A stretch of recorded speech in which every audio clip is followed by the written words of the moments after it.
শুদ্ধি কিভাবে করতে হয় সেটা নিজেকে জানতে হবে। তাহলে আপনি কি করবে, পুষ্প দিবেন আপনি দেবতার চরণে, ঠিক না?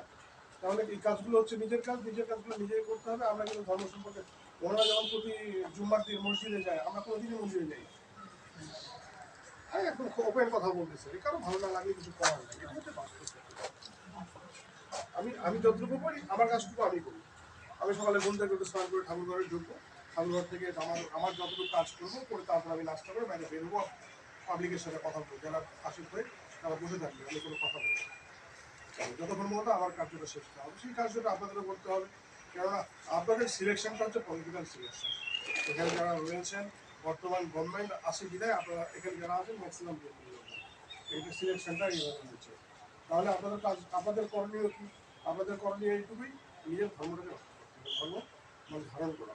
ধারণ কি, গঙ্গাপুত্র ভীষ্ম, তার কিন্তু একটা পাপ ছিল।